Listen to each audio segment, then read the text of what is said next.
Alors, pour essayer de définir l'entreprise, parce qu'il y a de multiples définitions de l'entreprise, à la fois sur un plan juridique, sur un plan strictement économique, sur un plan financier, je crois que d'abord il faut voir que sur le plan historique, ce que l'on considère comme étant l'origine de l'entreprise, c'est une démarche qui a été faite par quelques familles à Toulouse, dans le Bazacle, qui est un endroit où la Garonne ralentit, et qui ont installé des moulins.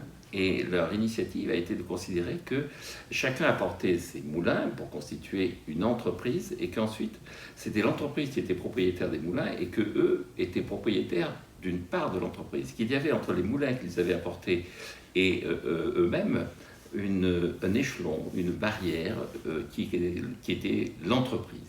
Et donc l'entreprise, c'est un mode d'organisation du travail dans lequel effectivement il y a une distinction entre l'actionnaire qui est le propriétaire, le maître d'œuvre, l'acteur qui est le travailleur, le salarié, et cette entité qui va permettre de réaliser la production. Donc l'entreprise, c'est véritablement l'idée d'éloigner d'une certaine façon les hommes d'une structure qui va concourir à réaliser la production. Alors après, maintenant, l'entreprise d'aujourd'hui, je pense que par rapport à son histoire, depuis le Bazacle du XIIIe siècle, ce qu'il a caractérisé, c'est que c'est Coase qui le dit dans ses travaux, donc Coase a eu le prix Nobel sur des réflexions sur l'entreprise, et ce qui est intéressant, c'est qu'il a fait ses travaux dans les années 30, et il a eu le prix Nobel donc, dans les années 80. Et ce qui est intéressant, c'est que l'entreprise, pour Coase, est un moyen de faire circuler davantage d'informations, de faire des économies d'informations par rapport à la situation qui est la situation de relations de donneurs d'ordre, la situation dans laquelle les relations sont organisées sur des contrats. Grosso modo, on peut considérer que l'entreprise est un lieu où il y a des employés et des employeurs, où il y a des propriétaires et des gens qui sont effectivement détenus, qui sont quelque part des acteurs de ces propriétaires.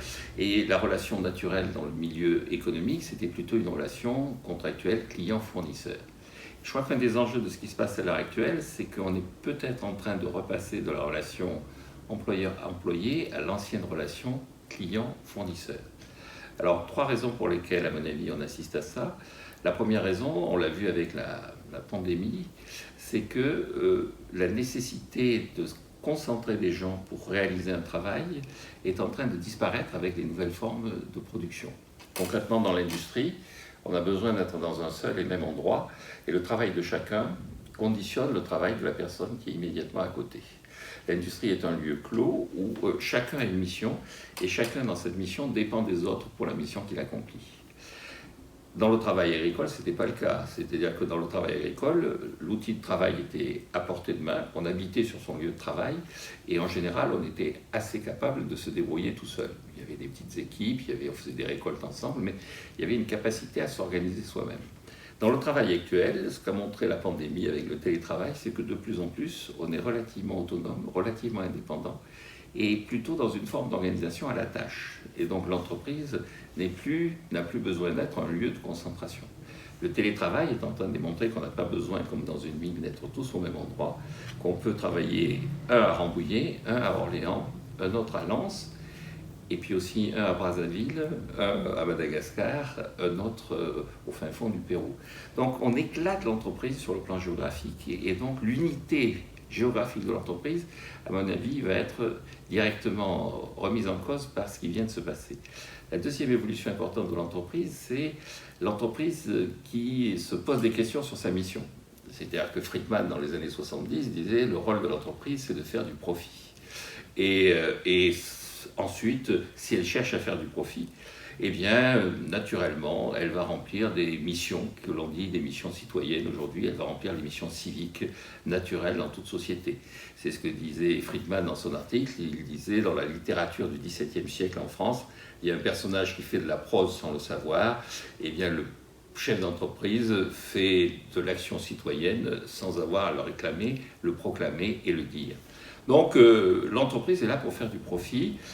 Évolution actuelle, l'entreprise se pose des questions sur ses rapports avec ce qu'on appelle ses parties prenantes. Est-ce que l'entreprise est une entreprise à mission? Est-ce que la RSE est un des enjeux de l'entreprise? Alors c'est une question, ça remet en cause le fonctionnement de l'entreprise parce que la question qui se pose immédiatement après, c'est est-ce qu'on peut courir plusieurs lièvres à la fois? Qui trop embrasse, mal étreint.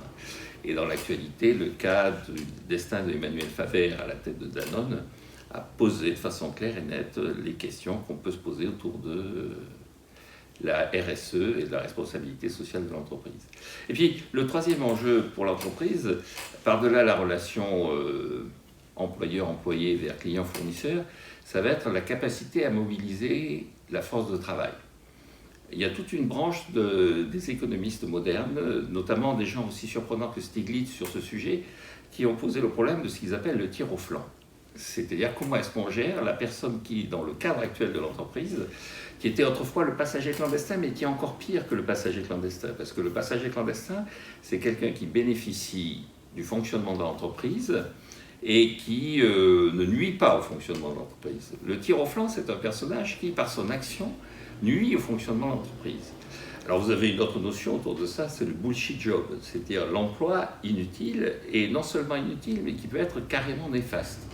Et donc on a vu, là aussi, avec la crise de la pandémie, apparaître dans un certain nombre d'entreprises clairement les bullshit jobs. Ils ont été démasqués. Un certain nombre de gens à qui on disait rester chez eux n'ont pas manqué au fonctionnement de l'entreprise ni à sa reprise d'activité. Et donc l'entreprise va être obligée, là de nouveau, de se poser la question comment elle traite le cas des tirs au flanc. Ce qui est intéressant, c'est que chez Stiglitz, la réponse est assez violente. C'est-à-dire, il recommande aux chefs d'entreprise d'être sans pitié avec les tirs au flanc. C'est-à-dire que le respect du travail, le respect du travailleur, le respect de celui qui crée de la richesse passe par la nécessité de remettre en cause le statut des tirs au flanc. Enfin, pour conclure, on ne peut pas parler d'entreprise sans parler d'entrepreneur. Le maître mot de l'entreprise, c'est l'entrepreneur. Et donc, évidemment, qui dit entrepreneur dit Schumpeter, qui dit Schumpeter dit destruction créatrice. Donc, il y a tout un volet d'une réflexion sur ce qu'est l'entreprise autour de Schumpeter. Assez souvent, je cite une phrase de François Pérou, qui était un des économistes qui a apporté la pensée de Schumpeter en France. Pérou disait que tout chef d'entreprise n'est pas entrepreneur, mais tout entrepreneur est chef d'entreprise. Et qu'est-ce qui fait qu'un entrepreneur existe et qu'un chef d'entreprise devient entrepreneur? C'est quand, dit Pérou, il ne sait pas où il va, mais qu'en permanence, il se remet en cause. Et donc, l'entrepreneur, c'est celui qui ne sait pas très bien ce qu'il fait, ne sait pas très bien où il va, n'a pas de projet très précis, si ce n'est de se remettre en cause et donc d'innover, pour employer là aussi un mot qui est à la mode.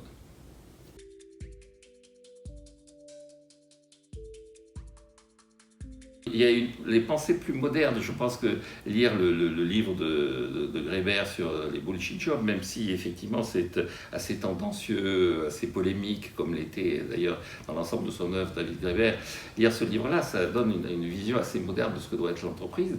Et puis, alors pour revenir là aussi aux anciens, redécouvrir François Pérou, c'est quand même, d'abord c'est écrit dans un français que plus personne ne parle, et ça a un charme fou. Et François Pérou, notamment le Que sais-je sur le capitalisme, il y a un chapitre dans le Que sais-je sur le capitalisme, donc le sais-je qui date de 1948, donc qui a quand même pris un petit coup de vieux, mais il y a un chapitre sur ce qu'est une entreprise, où il explique pour lui ce qu'est une entreprise, ce qu'est un entrepreneur, ce qui fait la différence entre le chef d'entreprise ordinaire et l'entrepreneur, qui à mon avis, alors encore une fois c'est très pertinent, ça reste d'actualité, et c'est écrit dans un français tellement brillant.